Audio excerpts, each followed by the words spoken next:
have a business that you want people to know about? Imagine placing your brand in front of an audience that's already engaged and locked in.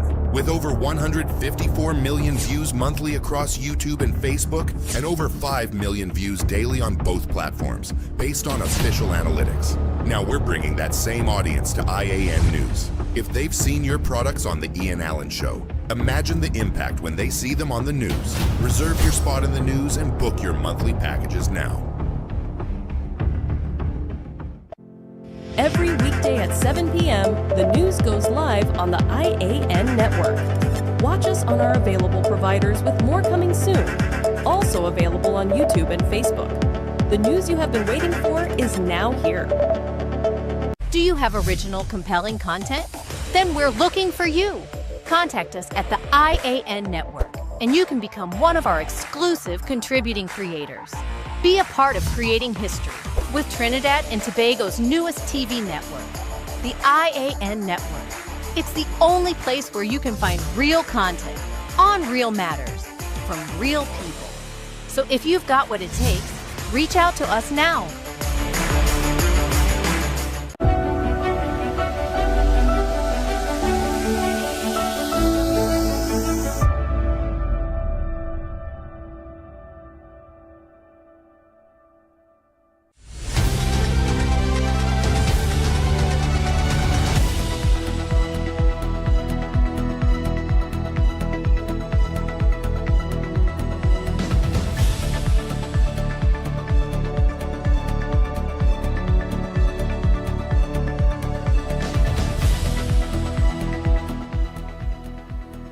Good evening, everyone. I'm Amber Francis, and this is your I.A.N. News. Making the headlines this evening.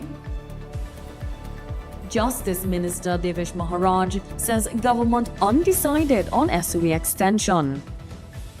Chaguanas Mayor says food safety comes first and warns against cash payments for food badges.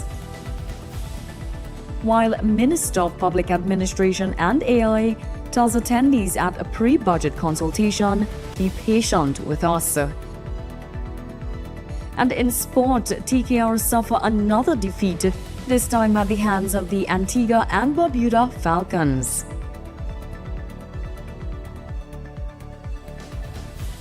In our top story tonight, with the current state of emergency set to end on September 17th, the government has not yet decided whether it will be extended.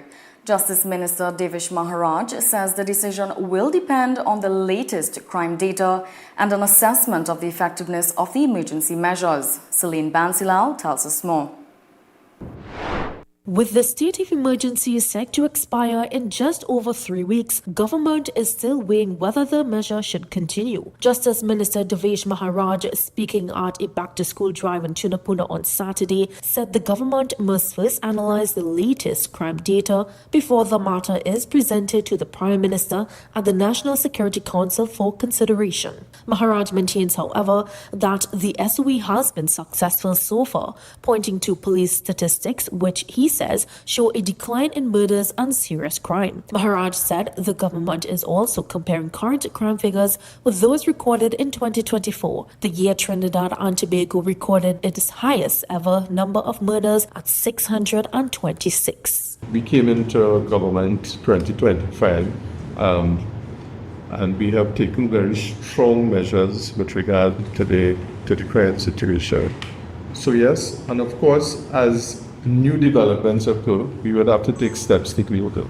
But the claim comes as the country's murder toll continues to rise. 4 murders were confirmed overnight, 2 in Faizabad and 2 in Arima, bringing the 2026 total to 235 up to last night. At this time last year, the murder toll stood at 240. Meanwhile, Homeland Security Minister Roger Alexander says the murder figures must be considered in the context of the circumstances surrounding each killing. Alexander says looking beyond the raw murder count is important in assessing the country's crime situation. So once you separate these two, so the question must be asked, how much of those were domestic, how much of those were gang warfare?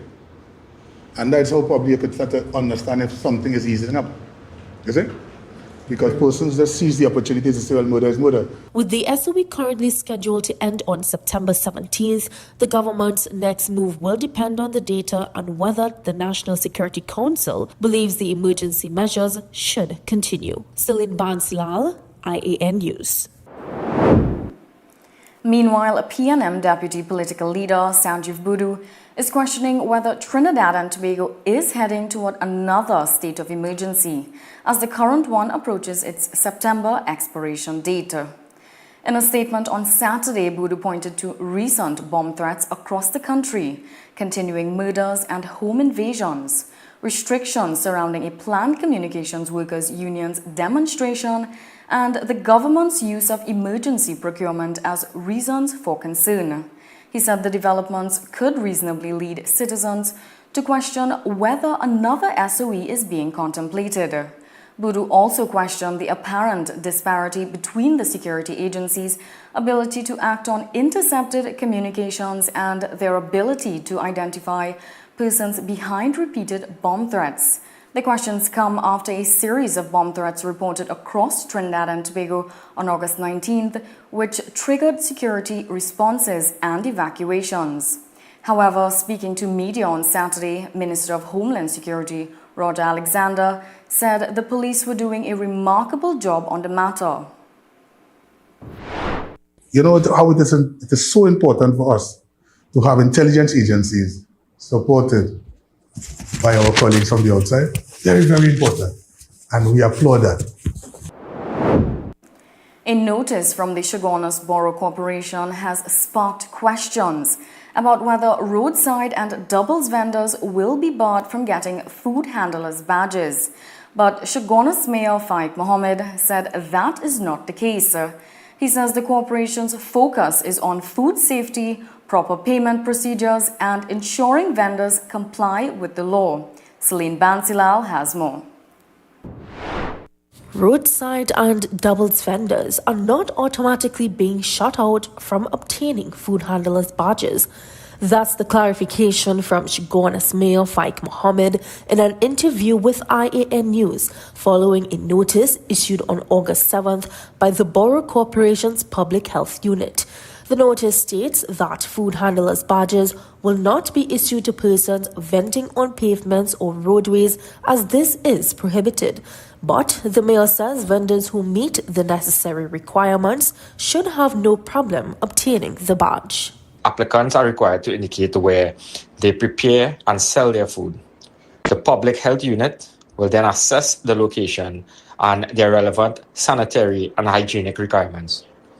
Once the applicant meets necessary public health, sanitary, and hygienic requirements, there's nothing to be concerned about. He says the notice is also intended to clarify how persons should pay for their food handlers' badges. The prescribed fee is $80 per applicant, with payments only accepted through approved channels. The corporation says cash payments will not be accepted by its employees or agents. The mayor says the underlying issue is not simply where food is being sold, but how that food is prepped and handled. We have a responsibility to ensure that food being prepared and sold to the public meets the required sanitary and hygienic standards. The corporation is therefore putting vendors on notice that compliance with the required health and hygiene standards is not optional, and those who fail to meet the requirements could face the consequences. Any vendor found to be in breach of the established public health requirements will have to address those breaches and may be subjected to the appropriate enforcement action. The corporation is also urging anyone asked to make an unauthorized cash payment for a food handler's badge to report the matter to its public health unit. The food handler's badge is valid for 12 months from the date of issue. Celine Bansilal, I.A.N. News. Minister of Public Administration and Artificial Intelligence, Dominic Smith, held a pre-budget consultation on Saturday in the Malabar Mausika community, where he asked residents to be patient with the government as they continue to develop the country. Minister Smith told the residents that when they came into government, the country was not in a good condition. You have inherited a government, you have inherited a country that literally was in the terrorist state. And there's no hiding that. The treasury itself is compromised. Now the key consequently, one of the infrastructure which is really depleted over time, which is a case of neglect. It's a case of neglect and mismanagement. He noted that despite the challenges in the last year and a half, the government has seen progress. Saying yes, it will be 10 years, and it's been so long, and you want things to happen in one time. Why we understand that Afghanistan as well, that degrees of justice are slow, but at the same time, that's to so we call them a nation, I am calling them citizens, we want the city nation, and look at the set aside your feelings about what has happened in the past. You have to look forward to the future. Smith said that citizens can't expect change without disrupting the system and emphasized the importance of their feedback at the consultation. I want to encourage citizens to provide feedback and a lot of the things that the parties of the government, not only demonstrated by this year's budget, and the government with a lot of food, you're seeing reductions in crime, you're seeing the budget, countries being uplifted, you're seeing things that will eventually bring economics of this country to where it used to be. You have oil and gas now, fuels being there, you have energy sector being revitalized, you have the state bank being open. So there's a lot of positive indicators that are happening in the country that you as a citizen can see with your own eyes. He said citizens and the government need to work together for the betterment of the country. Former Prime Minister and Port of Spain North St. Anne's West MP Stuart Young SC is calling on the Environmental Management Authority to release a full report on how it determined that there are no environmental breaches in the works being carried out at the Queen's Park Savannah ahead of Independence Day celebrations. Speaking exclusively with I.A.N News today, Young questioned whether the EMA did the proper procedure to determine their decision. Did they, for example, do a water table testing of underneath where it's being paved to see whether aquifers are being affected? What exactly is it that the EMA did? This seems like another ruse by a runaway dictatorial government that is intent on carrying out its own way to the absolute destruction of the northern end of the Queen's Park Savannah, and where they're carrying out this shortened scale-back Independence Day parade. Young noted that the general public has yet to get an explanation from the government as to what is taking place for the Independence Day parade. What are the traffic plans? What is the intended route of this parade? Where are people going to be allowed? Where are they not going to be allowed? So nothing that this government does can be taken on its face value, save that there's some surreptitious reasoning behind what they are doing. On Wednesday, environmental group Fishermen and Friends of the Sea Corporate Secretary Gary Aboud also condemned construction works at the Savannah. In other news, PSA President Felicia Thomas is joyful after negotiation discussions with Minister of Public Utilities Barry Paderat and WASA have progressed. Speaking exclusively with I.A.N News today, Thomas spoke on how she felt after the new advancements from the discussions. Of course, we are happy that the minister was able to intervene and get the process moving. And more than that, have our proposals onto the ministry where it ought to have been. So we are happy for his intervention. Thomas noted that the next phases now lead to proposals reaching the Human Resource Advisory Committee. So last week, with the intervention of the minister, we would have been able to have the proposal moved from the hands of the Director of HR and is now in the hands of the ministry. Of course, the next step thereafter is for the proposals to be sent to the Human Resource Advisory Committee, who would then instruct on the way forward. Minister Paderat described the development as significant. One lucky Lotto Plus winner won Saturday night's Lotto Plus jackpot of $24,027,490.65. The winning ticket was purchased on Saturday from an NLCB lottery center located at Eldorado Road, Tunapuna. The winning numbers were 4, 9, 13, 28 and 29, with the Powerball number 8. That means Lotto Plus starts afresh with a minimum guaranteed jackpot of $2 million this Wednesday. It's now time for a short break. More news when we return. We'll be right back.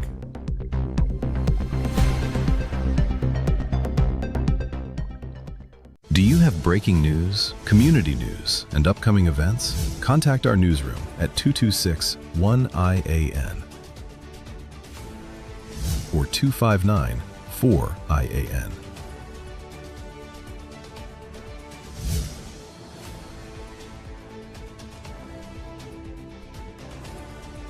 or email us at iannetworknews@gmail.com. Fair and Square, conveniently located near the Endeavor Chaguanas flyover. Shop now for all back-to-school and vacation essentials. We carry the widest variety at the best prices. Discover incredible value and a shopping experience that's fast, easy, and affordable. Fair and Square, your one-stop shop for all your household needs with safe and convenient parking. Any and everything all under one roof. Your dream home starts at Advertise Marketing Home Improvement Center. Whether you're building, renovating, or upgrading, we have everything you need. From stylish home decor, kitchenware, vanities, bed and bath essentials, outdoor furniture and mini appliances, to premium wrought iron products. Shop security steel doors, PVC and aluminum windows, zinc, RHS, stainless steel items, and custom enclosures. Visit us at Old Southern Main Road, Freeport, or our branches in Aranguez and SS Erin Road, Daybay. We're back with the news on the I.A.N. network. Welcome back. A month-long search for Immigration Detention Center escapee Jose Brito came to an end after police officers spotted him standing casually along a roadway in Wallerfield. More in this crime report. Officers of the National Operations Task Force have captured escapee Jose Brito more than 1 month after he escaped from the Immigration Detention Center. At approximately 3 p.m. on Saturday, officers were conducting an exercise along Manan Road, Wallerfield, when they spotted Brito standing along the roadside. Brito was recognized by the officers as one of the persons who escaped on Saturday, 18 July. He was subsequently arrested and charged with escaping lawful custody and 2 counts of assaulting a police officer. Also, a man's body was discovered floating off Pigeon Point Beach in Tobago. The deceased has been identified as 45-year-old Ravi Silochan of Keystone's residence. His body was brought to shore and positively identified by a relative. Meanwhile, police arrested 3 men and seized 2 firearms, ammunition, and approximately 11 kilograms of cannabis during intelligence-led operations across the Central Division over the past 24 hours. Former Education Minister and Senator Hazel Manning is set to contest the chairmanship of the People's National Movement San Fernando East constituency when internal elections are held next month. More in this report. The development was confirmed by her son, San Fernando East MP Brian Manning, in a social media post yesterday. The widow of late Prime Minister Patrick Manning said she was responding to growing concerns among constituents about the conduct, reputation and business dealings of some representatives. Citing the constituency's importance to the PNM and the Manning family's long-standing connection to San Fernando East, she said she was offering herself for the position in an effort to bring peace and help repair, recover and rebuild the constituency. Her announcement comes amid ongoing internal tensions between Brian Manning and current constituency chairman Patricia Alexis. A 3rd member of the constituency executive also resigned yesterday. The Trinidad Knight Riders have suffered their 2nd successive defeat in the Caribbean Premier League. Last night, TKR were at the mercy of Shadab Khan, who led the Antigua and Barbuda Falcons to a 5-wicket win at North Sound. After a loss to Jamaica in their last encounter, the Trinidad Knight Riders were looking to get back to winning ways in another away fixture, this time to host the Antigua and Barbuda. And opener Colin Munro wanted to lead that challenge after being sent in to bat.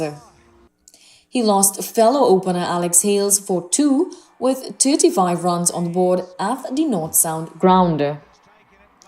But his departure made way for Nicholas Pooran to enter in, and he used the reverse hit to find the boundaries.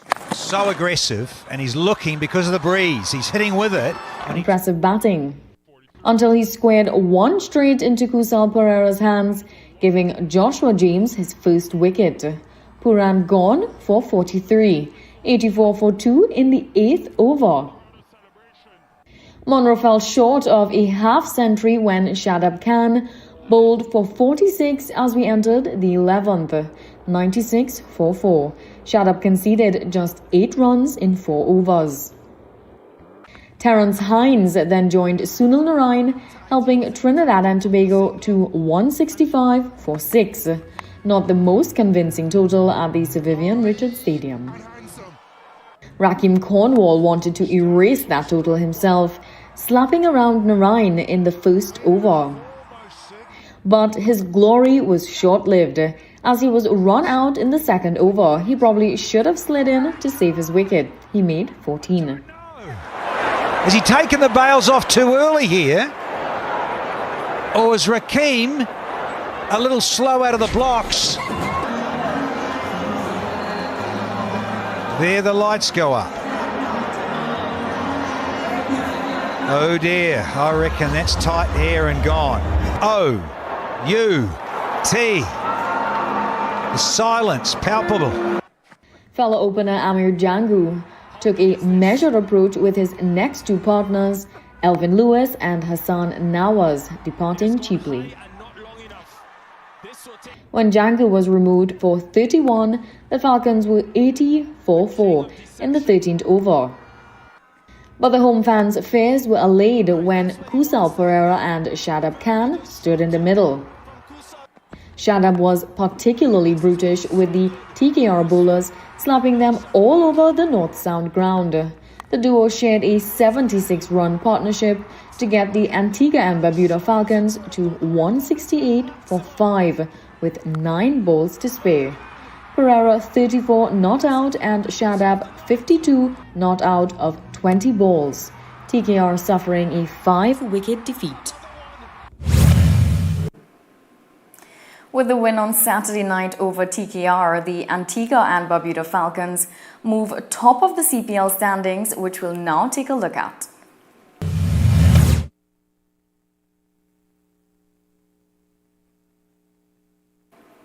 The Falcons are on 6 points, the same amount as the St. Lucia Kings, but with a better net run rate. The unbeaten Guyana Amazon Warriors are 3rd and face off against the Falcons tonight in Antigua. The winner of that game will determine who leads the standings. The Barbados Tridents are 4th, who are still unbeaten. Jamaican Kingsmen are 5th. Knight Riders with 1 win and 2 defeats are 6th, with St. Kitts and Nevis Patriots rounding off the 7-team table. For those of you who are wondering, TKR next game will be at the Queen's Park Oval on Wednesday against the St. Lucia Kings. They look like they need some good home cooking. A few results from the English Premier League before we leave sport. The opening weekend continues with another shock result. Aston Villa's trip to Brighton was nightmarish, succumbing to a 4-0 defeat, with all the goals coming in the first 31 minutes. Villa coach Unai Emery afterwards called for a better transfer window policy by the EPL as he lost top talent just as the season was about to start. Another team who lost top players, Manchester City, left it too late to earn a 2-1 win over Bournemouth, while Liverpool got an injury time penalty to earn a 2-2 result with Newcastle United. Don't go anywhere, we'll be right back. We'll be right back.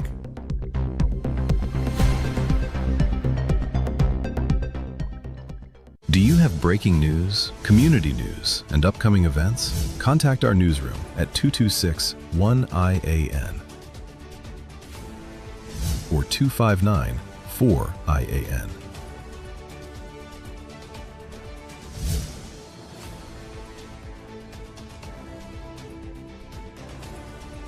or email us at iannetworknews@gmail.com. Ready for a little escape? Make your next staycation unforgettable at Sunset Beach Resort in Mayaro. Enjoy a relaxing day of sun, sea, swimming, and family fun with comfortable accommodations and refreshed modern spaces, perfect for your island getaway. And yes, day passes are available. Kids 12 and under are only $25, while adults are $75. Your day pass includes pool and beachfront access, garden huts, plus washroom and changing facilities. Sunset Beach Resort, Mayaro. Call 332-1411 today to reserve your stay. Fair and Square, conveniently located near the Endeavor Chaguanas flyover. Shop now for all back-to-school and vacation essentials. We carry the widest variety at the best prices. Discover incredible value and a shopping experience that's fast, easy, and affordable. Fair and Square, your one-stop shop for all your household needs with safe and convenient parking. Any and everything all under one roof. Every weekday at 7 p.m., the news goes live on the I.A.N network. Watch us on our available providers with more coming soon. Also available on YouTube and Facebook. The news you have been waiting for is now here. We're back with the news on the I.A.N network. Welcome back, everyone. Usain Bolt's legendary 100-meter mark has now been beaten, but not by another sprinter. A humanoid robot developed by the Beijing Humanoid Robot Innovation Center clocked 9.39 seconds at the World Humanoid Robot Games in China, faster than Bolt's 9.58-second world record set in 2009. The robotic performance came as hundreds of teams gathered in Beijing for the World Humanoid Robot Games, which began on Saturday.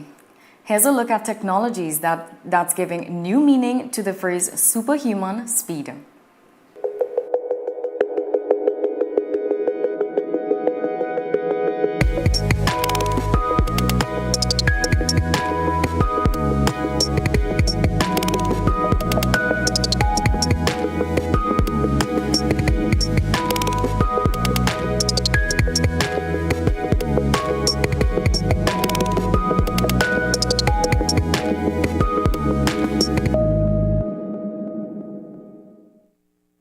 A humanoid robot has run 100 meters faster than any human in recorded competition, clocking 9.39 seconds at the World Humanoid Robot Games in Beijing, China. Named Taigong Ultra, the robot was developed by the Beijing Humanoid Robot Innovation Center and crossed the line almost 0.2 of a second faster than Usain Bolt's legendary 9.58-second world record. But Bolt isn't losing his title. The Jamaican sprint legend's record, set at the 2009 World Championships in Berlin, remains the official human 100-meter world record. Instead, the performance offers a striking demonstration of just how quickly humanoid robotics is advancing. Another humanoid robot called Lightning finished the 100-meter in 9.47 seconds, also quicker than Bolt's human record. The performances come as Beijing hosts the second World Humanoid Robot Games from August 22nd to the 26th, bringing together more than 2,000 robots from 666 teams across 16 countries. This year's program goes well beyond running.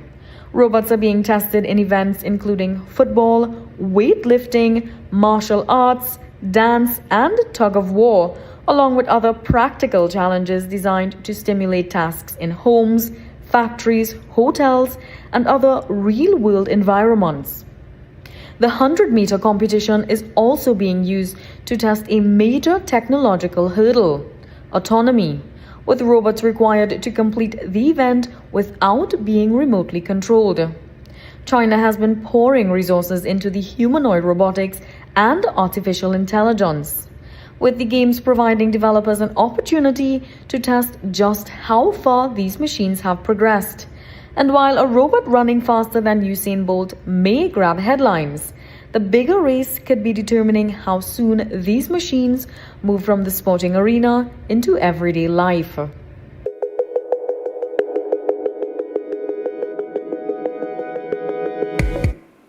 Well, Brooklyn is still in the spotlight on one of Trinidad and Tobago's biggest musical exports, Machel Montano, while reports emerge internationally that Duchess of Sussex, Meghan, may be returning to acting with a role in the Netflix series The Gentleman.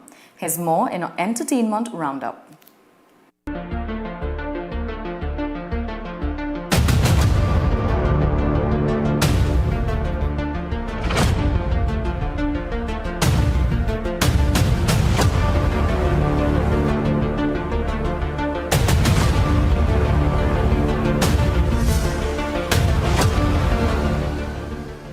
A new exhibition at the Brooklyn Public Library in New York is celebrating the soca king Machel Montano's more than 4-decade career, while also recognizing the important role it played in his journey to international success. The exhibition, Journey of a Soca King, opened at the Brooklyn Public Library's Central Library on August 22nd, and while the exhibition pays tribute to Montano's extraordinary career, it also highlights something particularly significant for the Trinidadian artist: Brooklyn's role in his rise and development as a global soca star. Presented by the Brooklyn Public Library and the Machel Montano Foundation for Greatness, the exhibition features personal and career artifacts, including costumes, trophies, and vinyl records. But for Trinidad and Tobago, the significance goes beyond Montano's music. It is an acknowledgement from one of the world's major cultural centers that Brooklyn was a part of the journey that helped carry soca from Trinidad to a global audience. The exhibition, which runs until September 12th, is more than a celebration of the King of Soca. It is an acknowledgement of the connection between Trinidad, Brooklyn, and the global journey of soca, and the role of Montano has played in taking the sound of Trinidad and Tobago to the world. According to The Hollywood Reporter, the Duchess is in advanced talks to appear in the 3rd season of the series created by Guy Ritchie. Another Hollywood publication, Deadline, said the discussions were hypothetical given that the show has not yet been renewed for a 3rd season. The 2nd season is scheduled to be released in September. Deadline also said no role has been identified for Meghan, who starred in the US cable TV drama Suits from 2011 to 2018. Meghan and Harry first partnered with Netflix in 2020 after they stepped down from official duties, yielding 5 shows, including the 6-part series Harry and Meghan and 2 series of the lifestyle show With Love, Meghan. Starring Theo James, The Gentleman focuses on a man who unexpectedly inherits his family country estate, only to discover that it is at the center of sprawling cannabis empire and Britain's criminal underworld.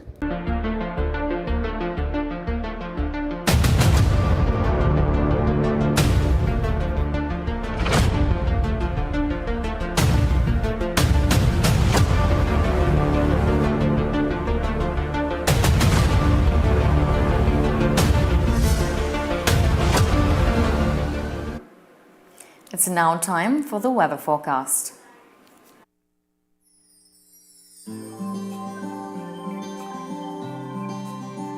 The Met Office says tonight Trinidad and Tobago will be mostly fair despite a few isolated showery interruptions at times. Tomorrow, partly cloudy periods with showers will interrupt sunny and at times breezy conditions. There is a medium chance of isolated thunderstorm activity favoring western Trinidad during the afternoon.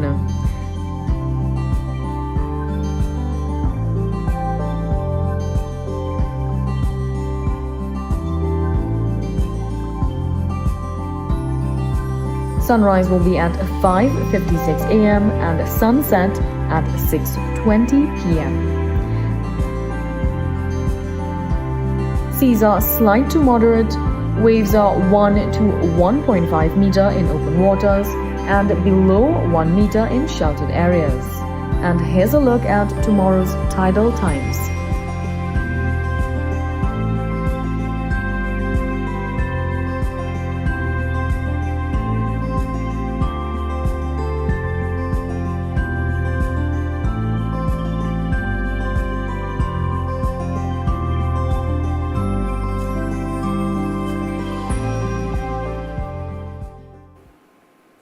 On behalf of all of us here, I'm Amber Francis. Thanks for watching. Have a good night and a great week ahead.